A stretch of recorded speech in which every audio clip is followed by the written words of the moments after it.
By the time Nolan Mercer reached the marble front desk of the Harrington Grand Hotel, his 6-year-old daughter was asleep on his shoulder, and the roses for his late wife were bending in his hand. He asked quietly for the room reserved under his name. The clerks looked at his worn leather jacket, his tired eyes, and the child clinging to him, then told him there was no reservation and no room. They suggested he leave. But how could they know the man they were turning away owned the hotel? Nolan Mercer had learned that airports were not built for grieving fathers with sleeping children. They were built for speed announcements, rolling suitcases, and people who still believed tomorrow would arrive in an orderly way.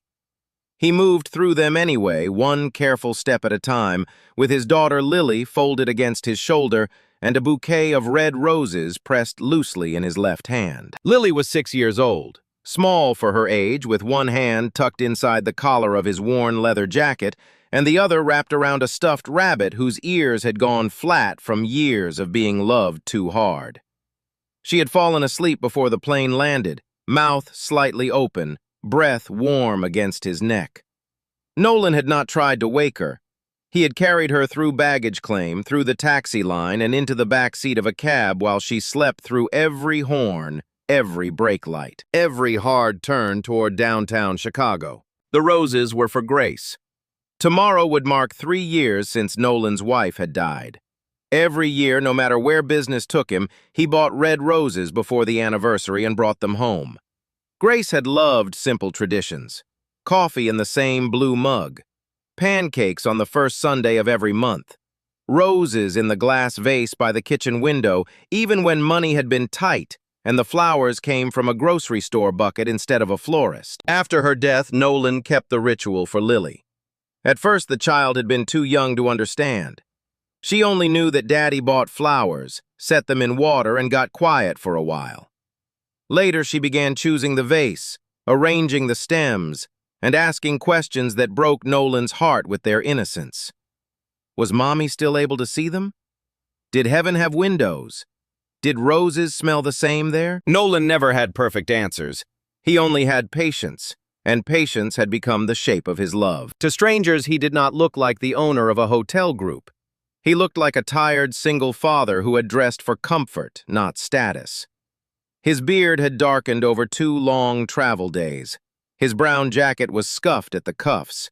His messenger bag carried Lily's snacks, a tablet, clean socks, medicine, coloring books, and a folder of business papers he had barely touched since leaving Denver that morning.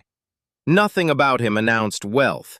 Nothing about him asked to be treated as important. That was partly by design.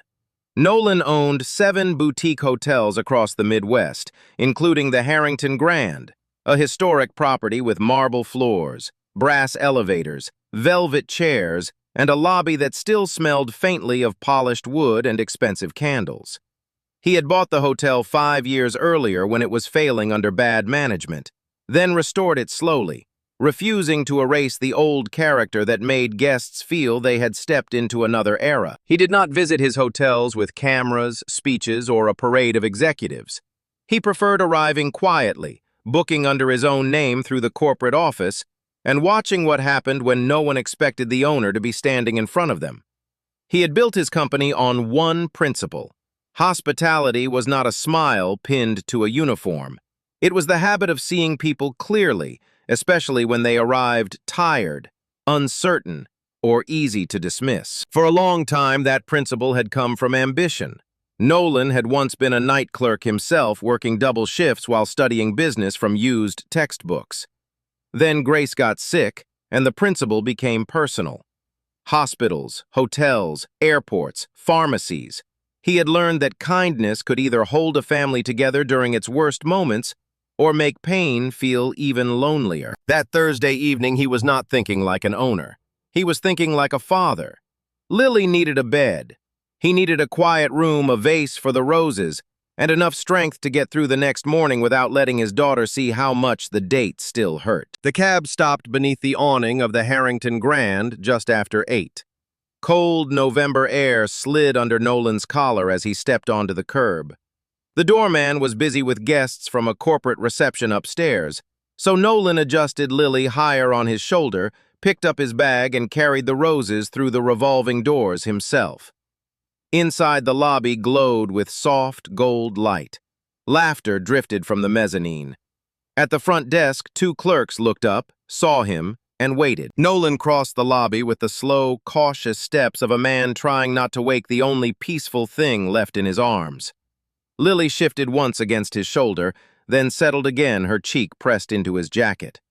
The roses brushed lightly against the side of his messenger bag, their petals still bright despite the long trip. At the front desk, the first clerk stood behind a wide computer monitor with the polished alertness of someone trained to appear helpful before deciding whether help was deserved. Her name tag read Brooke Keller. She was in her early 30s with a smooth blonde ponytail, a navy blazer, and a smile that appeared quickly but did not reach her eyes. Beside her stood another clerk, Dana Miles, younger, with dark auburn hair tucked behind one ear and a tablet pressed to her chest. Dana glanced from Nolan's worn jacket to the sleeping child, then to the bouquet, and her expression tightened with the faint impatience of someone expecting a complication. "Good evening," Nolan said, keeping his voice low. "I have a reservation. Mercer. It should be for one night." Brooke tapped at the keyboard. Her eyes moved across the screen, then returned to him. "I'm not seeing anything under that name." Nolan adjusted Lily's weight carefully. Her stuffed rabbit slipped, and he caught it with 2 fingers before it could fall. "It may have been booked through the corporate office," he said. "Could you check the executive reservations or the secondary booking tab?" Brooke's smile thinned. "Sir, our standard system would show any active reservation." "I understand," Nolan replied, "but this one may not be in the standard search. I'd appreciate it if you could look again." Dana leaned slightly toward Brooke, lowering her voice, but not enough. "We're completely full because of the Hartwell conference." Brooke nodded as if that settled the matter. "Unfortunately, we are at capacity tonight. There's a major corporate event upstairs and every available room has been assigned." Nolan looked past them for a moment toward the brass elevator doors and the warm lamps glowing along the wall. He knew the hotel had overflow rooms held for executive use. He knew because he had approved the policy himself after a family once arrived late during a snowstorm and nearly had nowhere to go. Those rooms were never to be released casually, but his reservation had been made weeks ago. "My daughter has been traveling all day," he said. "I'm not asking for special treatment. I'm asking you to check the correct place." Brooke's eyes dropped briefly to Lily, then returned to Nolan without softening. "I'm sorry, but we cannot create a room that doesn't exist." The words were polished enough to sound professional, but something underneath them was hard. Nolan felt it clearly. It was not simple stress. It was a decision already made about what kind of man stood before her. Dana lifted her tablet. "You might try the Westbridge Inn 3 blocks down. They sometimes take late walk-ins." Nolan held still. The lobby noise seemed to move around him in layers. Laughter from the mezzanine, suitcase wheels across marble, the muted bell of an elevator arriving. He had stood in grand lobbies many times, but rarely had one felt so cold. "I'm not a walk-in," he said quietly. "I have a reservation." Brooke folded her hands on the counter. "Sir, I've already explained what I can see."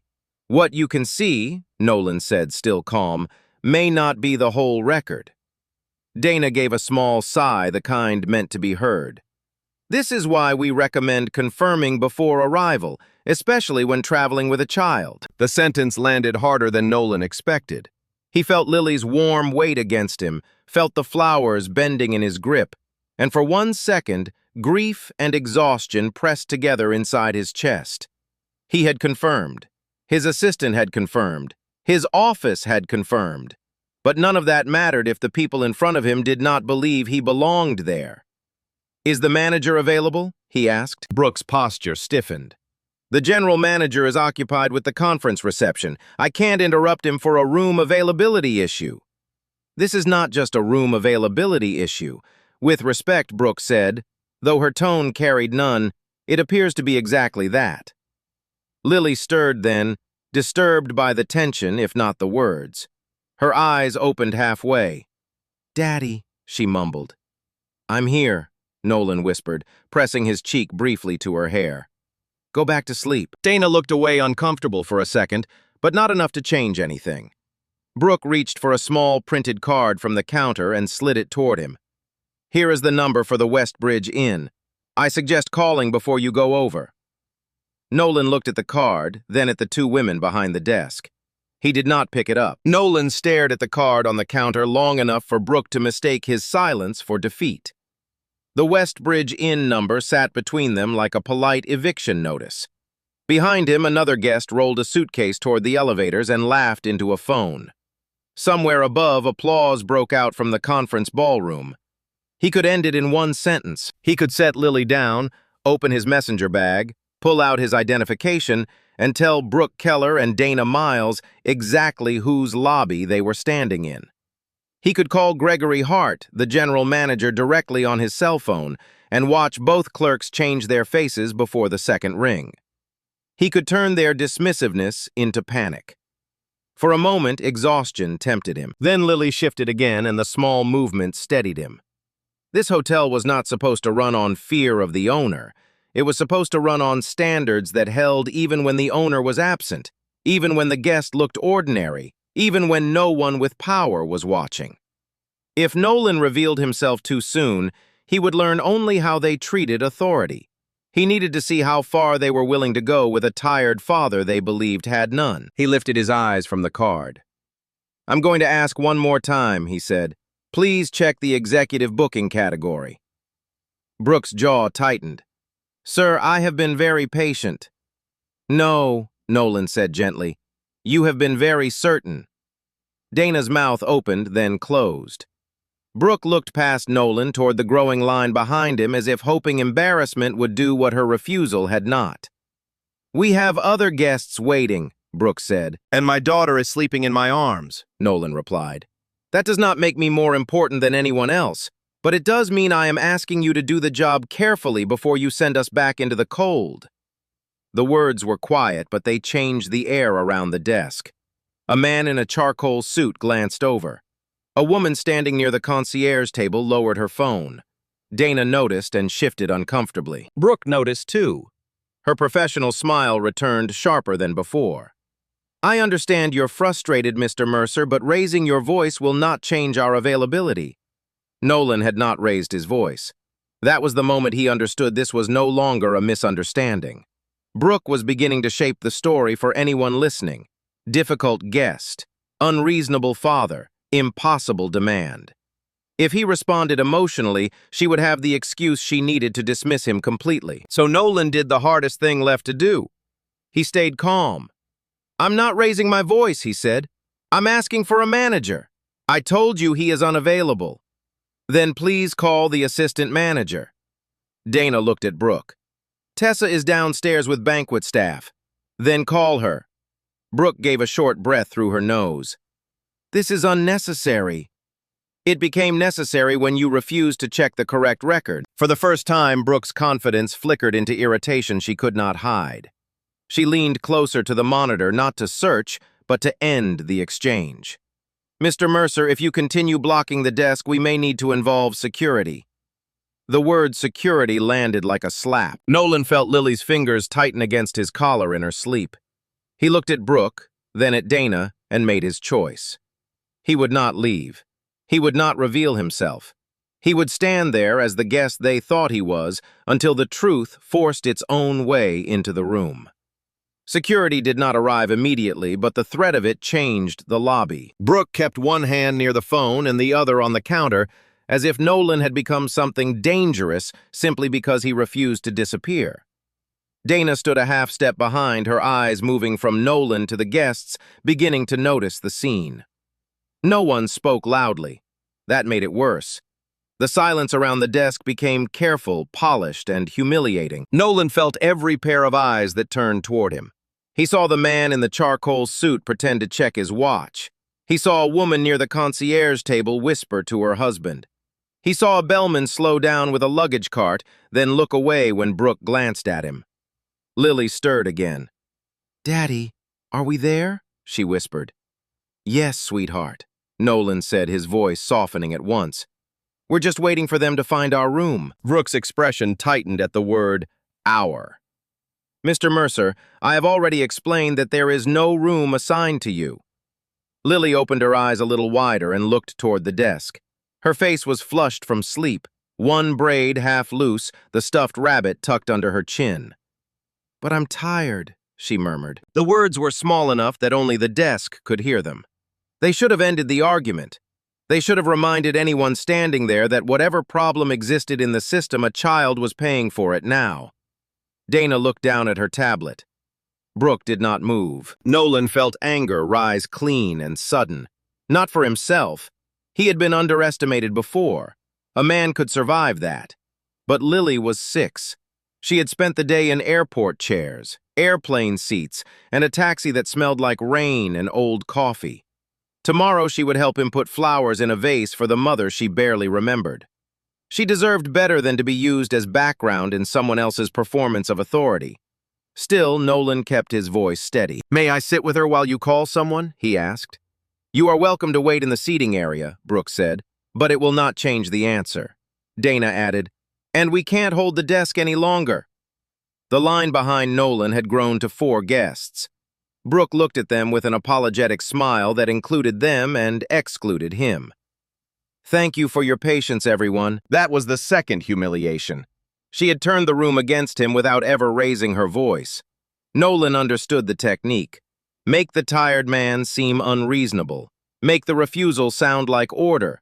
Make kindness look like weakness and impatience look like professionalism. He stepped aside not because he accepted defeat, but because Lily needed to sit.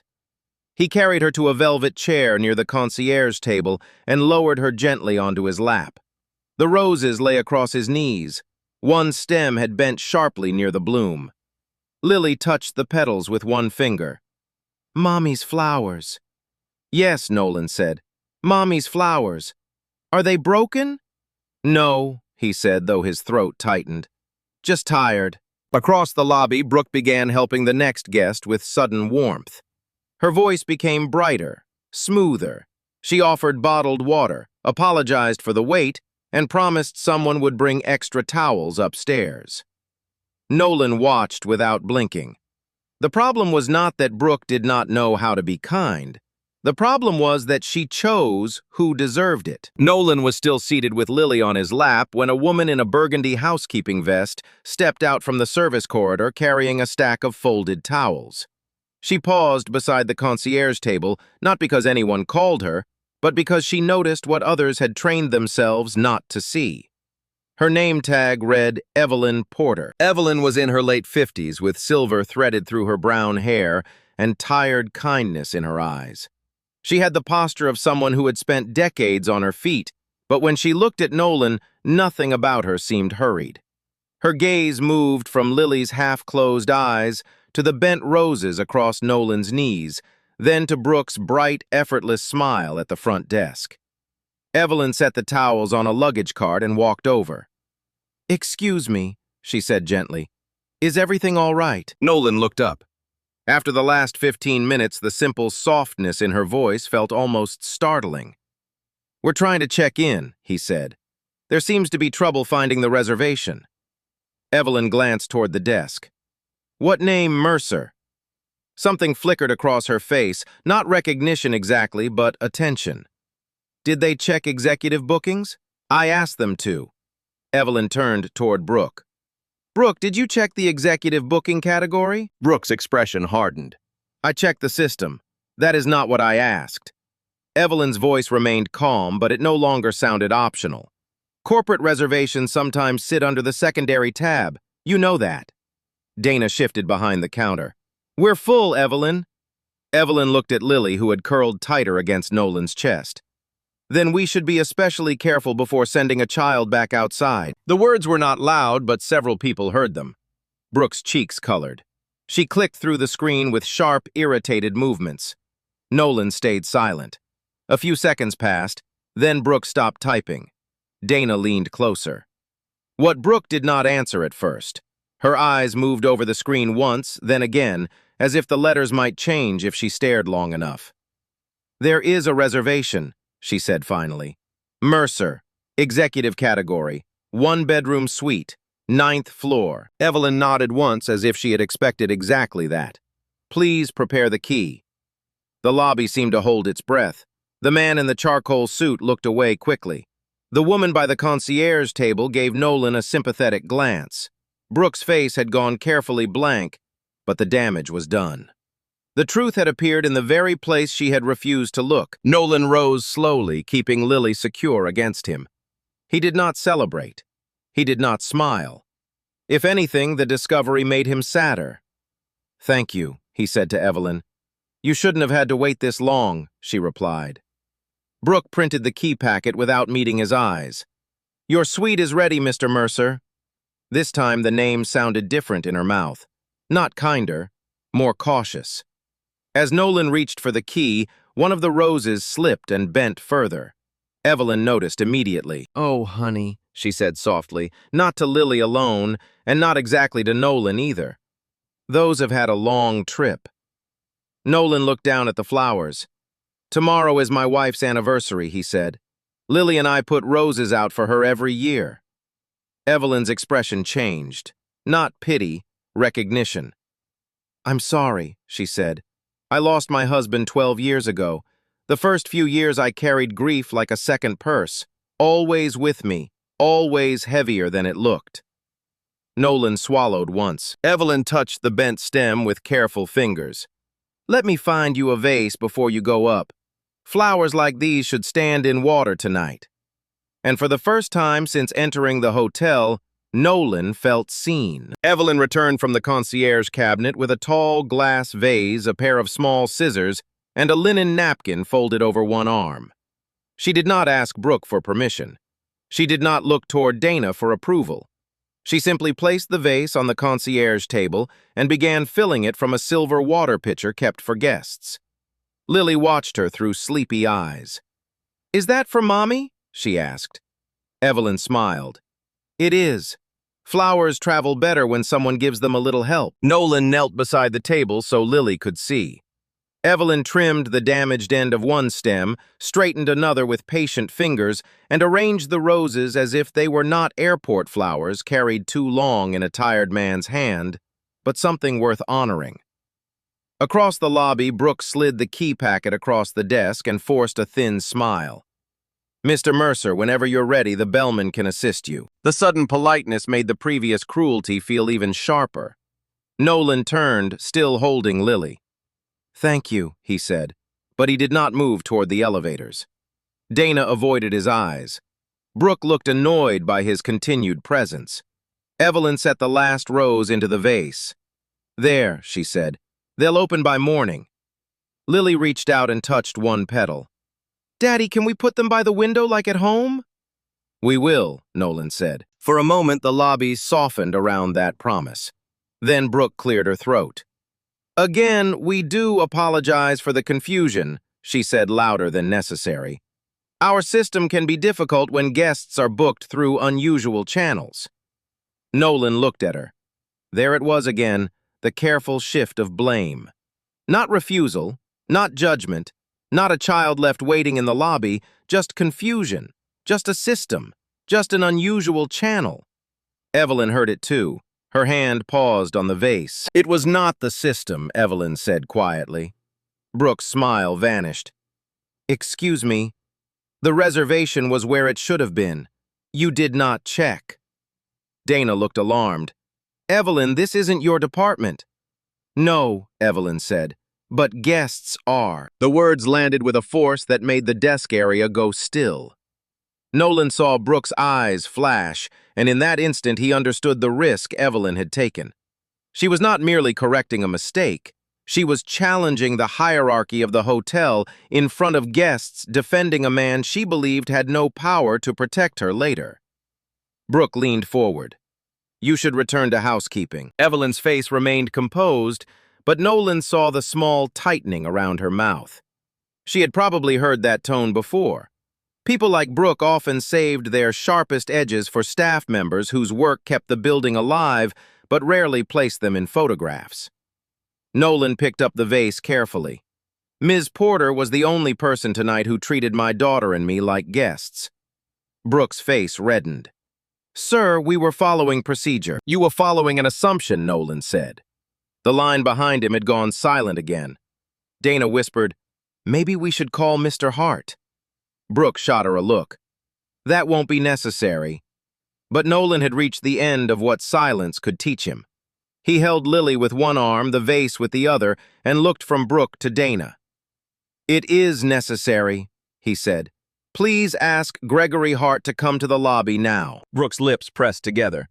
"And what should I tell him this is regarding?" Nolan met her eyes. "Tell him Nolan Mercer is waiting." Gregory Hart arrived from the mezzanine with a conference badge still clipped to his jacket and the practiced expression of a manager prepared to calm an upset guest. He was a lean man in his 50s, polished, efficient, and usually difficult to surprise. But when he saw Nolan standing near the concierge table with Lily half asleep against him and a vase of roses in his hand, the color drained from his face. "Mr. Mercer," Gregory said. The lobby changed in one breath. Brooke looked from Gregory to Nolan. Dana's tablet slipped slightly in her hands. The bellman by the luggage cart went still. Nolan did not need to raise his voice or explain the title Gregory had not spoken. Everyone at the desk understood it anyway. Gregory stepped closer. "I had no idea you were arriving tonight. I'm terribly sorry. If I had known—" "That is the problem," Nolan said. Gregory stopped. Nolan glanced at Lily, who had woken enough to rest her head under his chin and watch the adults with confused, heavy eyes. He did not want this scene to become a spectacle for her. He also knew that hiding the truth from discomfort was how small wrongs became normal. "If you had known," Nolan continued, "I would have been treated differently. But the point of this hotel is not to treat the owner well. It is to treat people well when you believe they are nobody important." Brooke swallowed. "Mr. Hart, there was confusion with the reservation. The reservation was under executive bookings," Evelyn said, her voice steady. "It was there." Brooke turned sharply. "I was about to check that." "No," Nolan said. "You were about to call security." A silence fell so cleanly it seemed to cut the music from the mezzanine. Dana looked down. Brooke opened her mouth, then closed it. Gregory's eyes moved from Nolan to the key packet on the desk, then to the vase in his hand. "Security?" Gregory asked quietly. Nolan nodded. "I arrived with a sleeping child after a long flight. I asked twice for the executive booking category to be checked. I asked for a manager. I was told you were too busy. Then I was advised to leave for another hotel." Gregory's jaw tightened.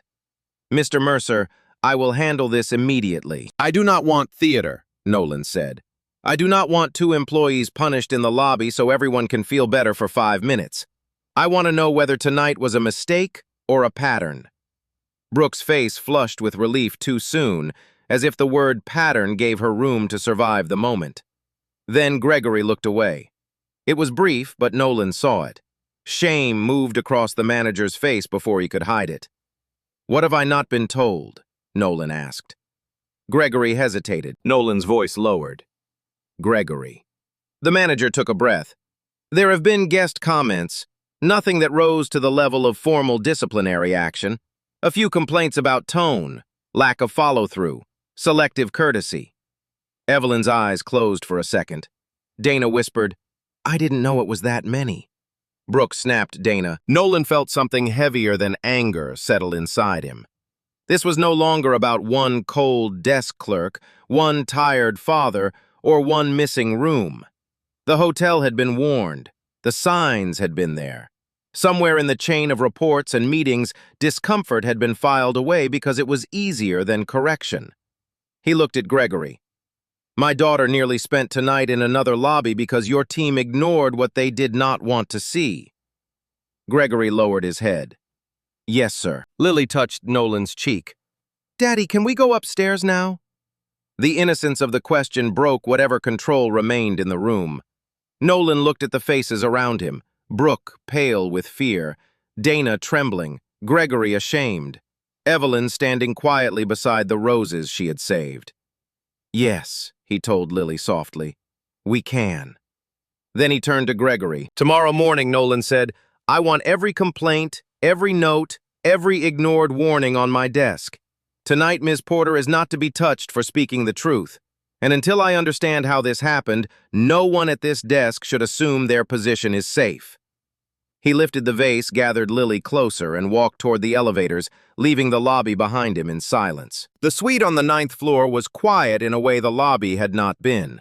Warm lamps glowed beside the bed. Heavy curtains softened the city lights beyond the windows. A silver tray held bottled water, a bowl of fruit, and a folded card welcoming Mr. Mercer to the Harrington Grand. Everything looked flawless now, which somehow made the failure downstairs feel sharper. Nolan set the vase on the table by the window.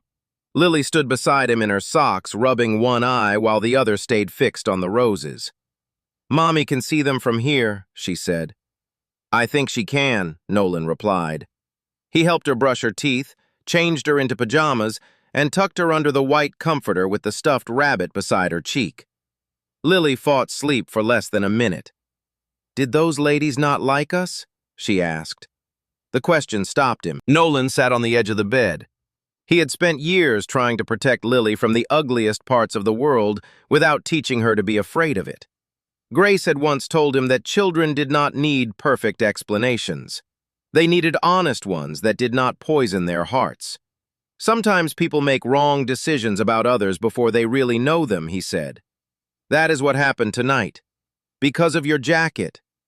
A sad smile touched his mouth. "Maybe." "My jacket is old too," Lily whispered. "Yes," Nolan said, smoothing her blanket. "And it is still a very good jacket." That seemed to satisfy her. Within moments, her breathing slowed. Nolan stayed beside her until her fingers loosened around the rabbit's ear. Then he stood crossed to the window and looked down at the lights of the city. The anger he had held back in the lobby returned now, but it was heavier than rage. It was disappointment. The Harrington Grand had been one of his proudest restorations. He had chosen the carpets, fought to preserve the brass elevators, and argued that a hotel with history should feel warm, not arrogant. Yet somewhere under the polished surface, a different culture had taken root. He opened his laptop and began reading. Gregory sent the first files just after midnight. Guest comments, internal notes, short complaints written in the careful language people used when they did not want to seem difficult. Front desk made us feel unwelcome. Staff seemed dismissive when we asked for help. Reservation issue handled poorly. Clerk was polite to the couple before us, but cold to us. There were dates, names, patterns. Not every complaint named Brooke or Dana, but enough did. More troubling were the management notes attached to them, coached verbally, "No further action." Reviewed with team closed. Guest offered reward points. Again and again, discomfort had been converted into paperwork, then buried. By 2 in the morning, Nolan understood the true crisis. Brooke and Dana had not created the problem alone. They had been allowed to continue because correcting them would have required managers to admit the hotel had failed people who lacked the power to make noise. He thought of Evelyn standing in front of the desk, risking her position to say what everyone else avoided saying.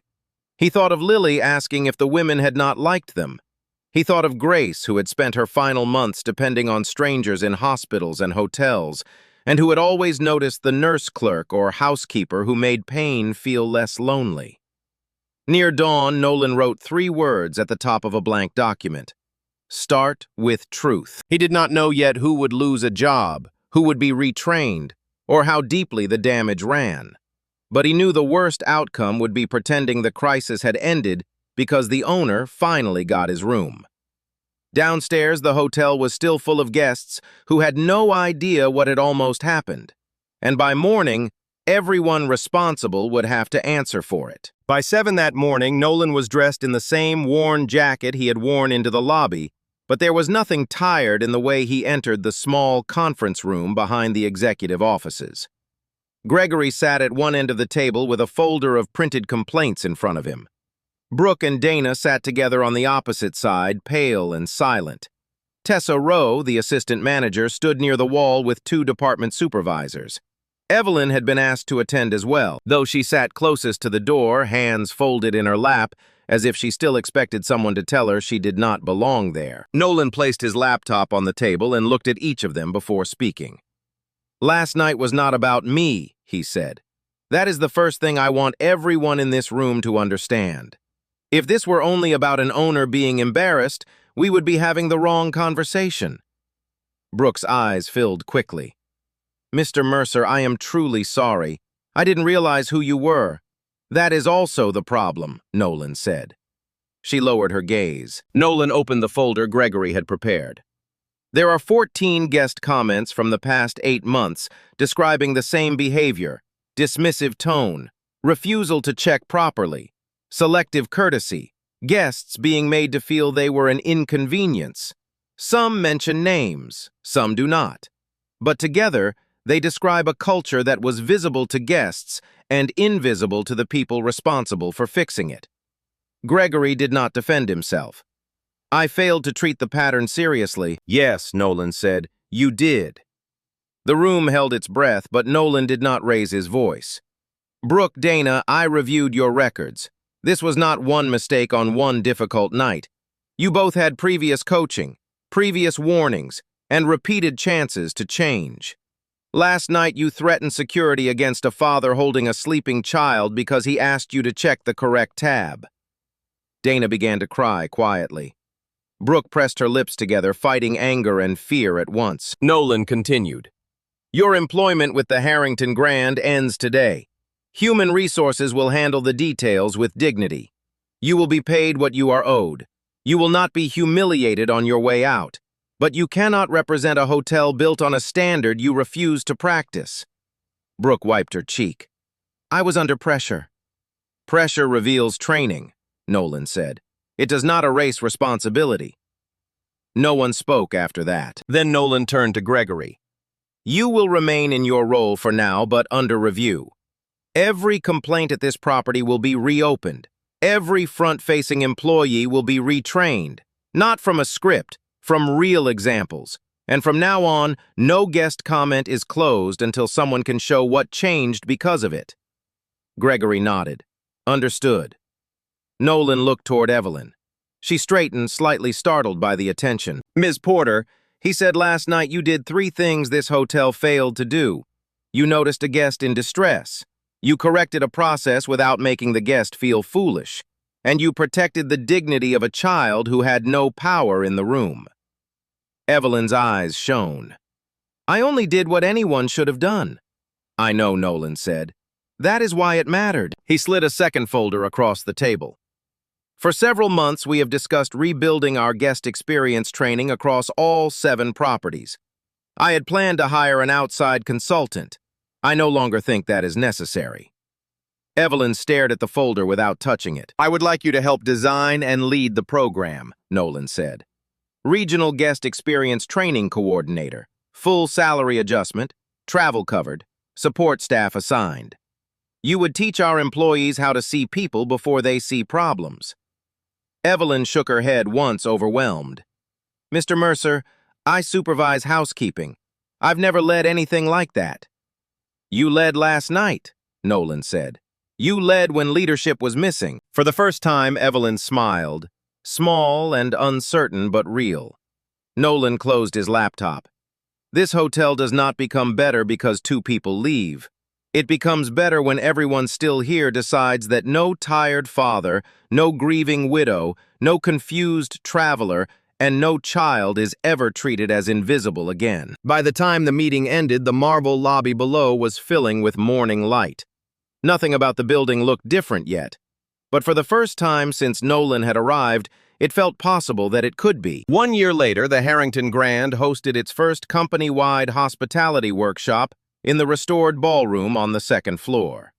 The chandeliers were lit, the brass railings shone, and more than 80 employees from 7 hotels sat at round tables with notebooks open in front of them. At the front of the room stood Evelyn Porter. She no longer wore the burgundy housekeeping vest, though she kept it pressed in a garment bag in her office as a reminder of where the work had begun. She wore a simple navy dress, low heels, and a silver necklace her oldest son had bought her after her promotion. Her title sounded important now, Regional Guest Experience Training Coordinator. But Evelyn still began every session the same way. She showed a photograph of a glass vase holding 12 slightly bruised red roses. No one in the room knew the full story at first. They saw only flowers, some bent at the stems, beautiful but tired. Then Evelyn told them about a father who arrived after a long flight, a little girl asleep on his shoulder, and a reservation that existed in the system but not in the willingness of the people who refused to look. She did not name Brooke or Dana. Nolan had insisted on that. Shame was not the lesson. Responsibility was. Hospitality, Evelyn told the room, is not proven when a guest is easy. It is proven when a guest is tired, worried, grieving, confused, or dressed in a way that makes you think you already understand them. The moment you decide someone is not worth your full attention is the moment this job stops being service and becomes performance. At the back of the ballroom, Nolan listened with Lily beside him. Lily was 7 now, taller, brighter, and wearing a red ribbon in her hair because she said it matched Mommy's flowers. She remembered only pieces of that night. The cold lobby, the lady with kind eyes, the vase and the way her father had held her a little tighter in the elevator. But she understood more than she had then. After the workshop, Evelyn came down from the stage and Lily ran to hug her. "Do you still fix flowers?" Lily asked. Evelyn laughed softly. "Only the ones that need it." Nolan smiled at that. In the past year, the Harrington Grand had changed in ways guests could feel before they could name them. The front desk staff had been rebuilt. Complaint reviews became serious instead of symbolic. Every new employee spent one afternoon shadowing housekeeping maintenance and the night desk before being allowed to stand in front of a guest. Gregory Hart remained manager, but he became a different kind of one, humbler, more present, more willing to hear uncomfortable truths before they became crises. As for Nolan, he still visited his hotels quietly. He still wore the same old jacket sometimes. He still believed reports mattered less than what happened when nobody expected power to be watching. That evening, he and Lily placed fresh roses in the vase by the suite window. The city lights blurred beyond the glass. Lily adjusted one stem, then stepped back. "Mommy would like these," she said. "Yes," Nolan answered. "She would." Lily looked up at him. "And she would like Ms. Evelyn, too." Nolan's throat tightened, but he smiled. Very much. The story of that night would never be written in a company brochure. It would not appear in an advertisement. But it lived in the way employees looked twice, listened longer, and stopped treating ordinary people as invisible. Because in the end, what stayed with Nolan was not the insult at the desk. It was the woman who saw a tired father, a sleeping child, and a bent rose, then chose kindness when indifference would have been easier.